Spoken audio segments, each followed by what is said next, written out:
अस्सलाम वालेकुम नाज़रीन, मैं इमदाद चूंडो। नाज़रीन, पाकिस्तान जी सियासत में तेज़ी सां ड्रामाई तब्दीली जेको अची रही आहे। पहिरियों त कुझु फ़ैसिला थिया आहिनि अदालतुनि जा, ज़ाहिर आहे अदालती फ़ैसिला हूंदा अदालती आहिनि, पर उन्हनि जो क़ानूनी आहिनि, पर उन्हनि जो सियासत ते बि ज़ाहिर असरु पवंदो आहे। ख़ासि तौर ते जेके आसिफ़ ज़रदारी जी आज़ादी थी, फरियाल टालपुर जी आज़ादी, ख़ुर्शीद शाह साहब जी आज़ादी, इन खां सवाइ जेको साबिक़ सदर परवेज़ मुशर्रफ खे सज़ा ॿुधाइण वारो फ़ैसिलो जेको गद्दारी केस में, इहे समूरा फ़ैसिला अहिड़ा आहिनि जिन्हनि पाकिस्तान जी सियासत में हिकिड़ो हलचल पैदा कई आहे। ऐं इन खां पोइ जेका जमूद हुयो मौलाना फज़ल रहमान जे धरणे खां पोइ, सम्झो इहो पियो पाकिस्तान में हुकूमत स्टेबल थी वई आहे ऐं जेको धरणो हुकूमत खे किराए न सघियो, उन खां पोइ जेको अपोज़िशन जेका आहे उहा डिमोरलाइज़ थी। त हाणे जेके शयूं तेज़ी सां थियनि पियूं, उन्हनि में हुकूमत तेज़ी सां डिमोरलाइज़ पई थिए। हुकूमत ऐं अपोज़िशन जेका आहे उहा वरी आहिस्ता आहिस्ता जेको आहे कुझु ॾींहंनि खां पोइ जारिहाना अंदाज़ में हुकूमत जे ख़िलाफ़ु अपोज़िशन जेका आहे उहा मैदान में ईंदे नज़र ईंदी। जेका सफ़बंदी थिए पई उहा इन तरफ़ इशारो पई करे। नून लीग जो पाण पहिरियों ज़िक्र कंदासीं त नून लीग नवाज़ शरीफ़ जी परॾे वञण खां पोइ नून लीग जहिड़ो कर जमूद जो मुंजमिद करे छॾी आहे पंहिंजी सियासत। नून लीग जी सियासत जो जेको महवर हो, मर्कज़ हो, उहो नवाज़ शरीफ़ हो। नवाज़ शरीफ़ खां पोइ मरियम नवाज़। नवाज़ शरीफ़ ज़ाहिर आहे जेल में हुयो, उनखां पोइ ॿाहिरि हलियो वियो। मरियम नवाज़ लाइ तवक़ो हुई माण्हुनि जी त मरियम नवाज़ तेज़ीअ सां जेको अॻिते ईंदी पंहिंजे वालिद जी जाइ बालारी जी पंजाब में जेका पॉपुलर सपोर्ट आहे उहा गॾु खणी हली अॻिते निकिरंदी। पर नवाज़ शरीफ़ आज़ादु थी ॿाहिरि हलियो वियो त मरियम नवाज़ जेका आहे उहा बि चुप करे वेही रही आहे। मरियम नवाज़ जो ट्विटर अकाउंट कल्ह टियों ॾींहुं मूं ॾिठो पिए त उन में हू शयूं लाइक करे पई, कुझु पंहिंजे कारकुननि जा ट्वीट्स लाइक करे पई। उनखां सवाइ जेके मुख़्तलिफ़ खाधनि जूं जेके आहिनि ट्विटर अकाउंट्स आहिनि, मुख़्तलिफ़ जेके रेसिपीज़ आहिनि खाधनि जूं, उन्हनि खे बि मरियम नवाज़ लाइक करे पई। यानी ट्विटर मरियम इस्तेमालु त करे पई, पर उन ते उन सियासत खां टोटली मुकमल तौर ते पासीरी आहे।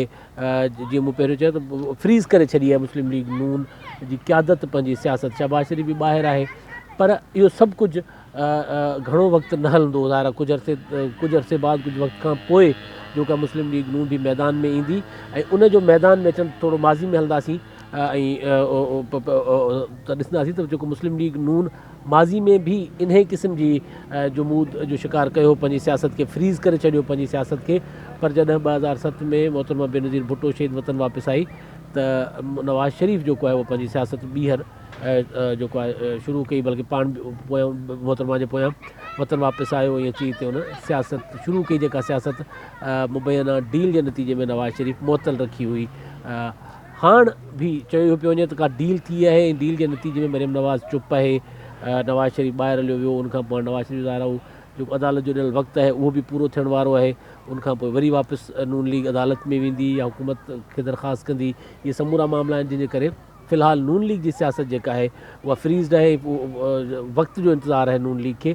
ॿिए पासे आहे पीपुल्स पार्टी, जेका अपोज़िशन जी वॾी जमात आहे, ॿी वॾी जमात। त पीपुल्स पार्टी तेज़ी सां जेको आहे हू सियासत खे, पंहिंजी सियासत खे जारिहाना मोड में ॾांहुं वठी पई वञे। बिलावल भुट्टो 27 डिसंबर ते पहिरियों भेरो रावलपिंडी में बेनज़ीर भुट्टो जी वरसीअ जो जलसो थींदो।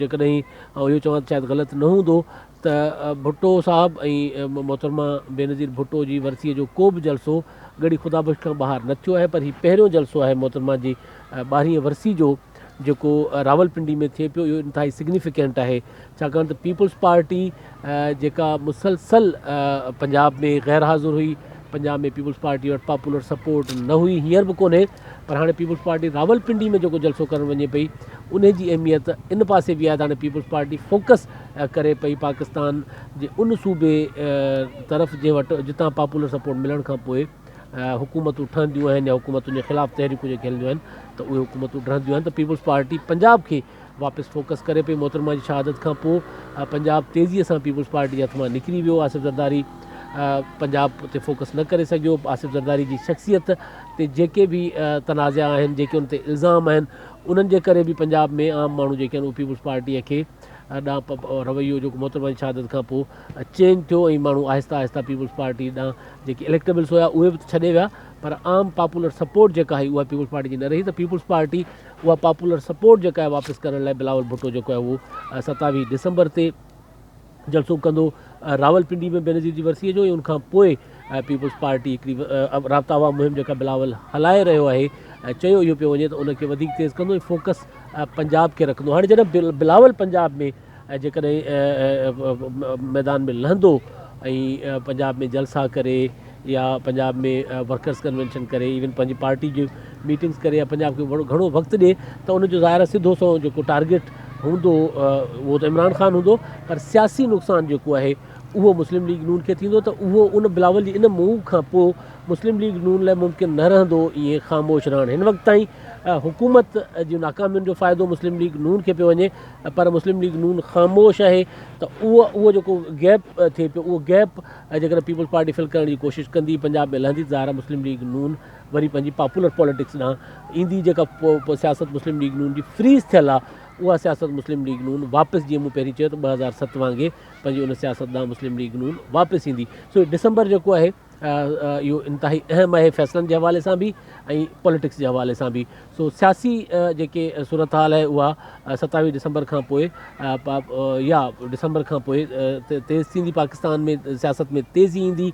अपोज़िशन जारहाना जीअं मूं अॻु में चयो जारहाना अंदाज़ अख़्तियार कंदी हुकूमत जे ख़िलाफ़ु, ऐं हुकूमत जेका आहे उहा बि ज़ाहिर हाणे 2020 में जॾहिं वेंदी त हुकूमत वटि बि हिन वक़्त ताईं अवाम लाइ कुझु कोन्हे। त हुकूमत अञा वधीक जेका आहे उहा ग़ैर मक़बूल थींदी। हिन वक़्त ताईं जेके हुकूमत जा इक़दाम आहिनि, जेके फ़ैसिला आहिनि, उन्हनि जे करे हुकूमत बि ग़ैर मक़बूल थींदी। पर उन सां गॾु जेके बहरान तेज़ीअ सां पैदा थियनि पिया हुकूमत जा, उन्हनि बहराननि मां पाकिस्तान जी जेका सियासत आहे उहा जेको आहे जारहाना अंदाज़ अख़्तियार कंदी। ऐं हिन वक़्त ताईं जेका सूरत हाल आहे उन में इहो पियो लॻे त बिलावल भुट्टो जेको आहे जेका इंफॉर्मेशन बि आहे मुंहिंजी, त कोशिशि इहा कई पंहिंजे पीपुल्स पार्टी तरफ़ां त बिलावल भुट्टो इन सॼी सूरत हाल जो फ़ाइदो वठे ऐं लीड करे पाकिस्तान में अपोज़िशन जो या हुकूमत जे ख़िलाफ़ु जेके जज़्बा आहिनि, माण्हुनि जा फीलिंग्स आहिनि या जेको सेंटीमेंट उभरे पियो हुकूमत जे ख़िलाफ़ु, उनखे लीड करे। सो उन लाइ जॾहिं बिलावल मैदान में ईंदो त मरियम बि रही न सघंदी। नवाज़ शरीफ़ जो ई मामिलो जेको हींअर आहे इलाज वारो, उहो ज़ाहिर हिकु पासे वेंदो। नवाज़ शरीफ़ खे जेका इजाज़त मिलियल आहे उहा मुकमल थियण वारी आहे, त अदालत में वेंदा। उनखां पोइ जेको उन्हनि खे जेकॾहिं का मोट मिले थी या का शइ थी, त शायदि कुझु अरसे लाइ मरियम चुप रहे, पर मरियम घणो वक़्तु उहा बि चुप न रही सघंदी। ऐं पाकिस्तान जी सियासत जेका आहे उहा डिसंबर खां पोइ 2020 में जेका आहे उहा पाकिस्तान जी सियासत नओं रुख अख़्तियार कंदी या जेको आहे उहो मोड़ हिकिड़े नए मोड़ तां अॻिते वधंदी। ऐं उन में जेका हुकूमत जेका आहे इमरान ख़ान जी, उन लाइ जेके बहरान अॻे मौजूदु आहिनि ऐं सियासी चैलेंज जेके आहिनि उहे अञा वधंदा। ऐं 2020 जेको बहराननि सां गॾोगॾु इमरान ख़ान जी हुकूमत लाइ सियासी चैलेंजिस जो साल हूंदो।